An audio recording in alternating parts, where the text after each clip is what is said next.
ચૈત્ર નવરાત્રિ રામનવમીનો પાવન દિવસ હોય ત્યારે કરોડિયા ગામમાં મસાણી માતાજીના મંદિરે મહાપ્રસાદીનું આયોજન કરવામાં આવ્યું હતું।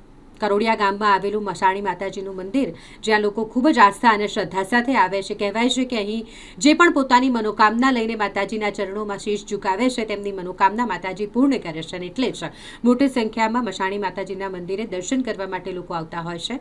તેવામાં ચૈત્ર નવરાત્રિ હોય ત્યારે તો વધારે જ ભીડ જોવા મળે છે। દર વર્ષે અહીં ચૈત્ર નવરાત્રિ નિમિત્તે વિશેષ મહાપ્રસાદીનું આયોજન કરવામાં આવે છે।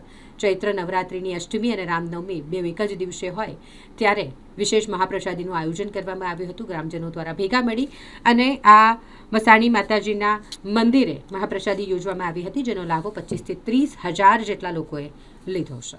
આજ રોજ કરોડિયા ગામ મસાણી માતા મંદિરે ચૈત્ર નવરાત્રિ નિમિત્તે 13મો મહાભંડારો એટલે કે મહાપ્રસાદીનું આયોજન કરવામાં આવ્યું છે।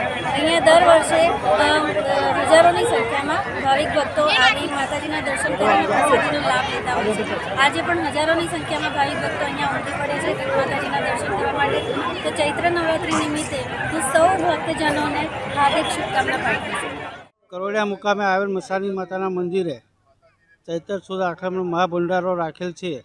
દર વર્ષે મહાભંડારાનું આયોજન કરે છે અને ચાલુ વર્ષે બી ધામધૂમથી ભંડારો મસાણી માતાનો કરેલ છે। તેમાં આજુબાજુની સોસાયટીના તમામ ભાઈઓ બહેનોએ તથા સર્વજનોએ લાભ લીધેલ છે।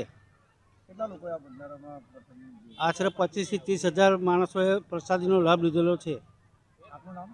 પ્રવીણભાઈ પરમાર।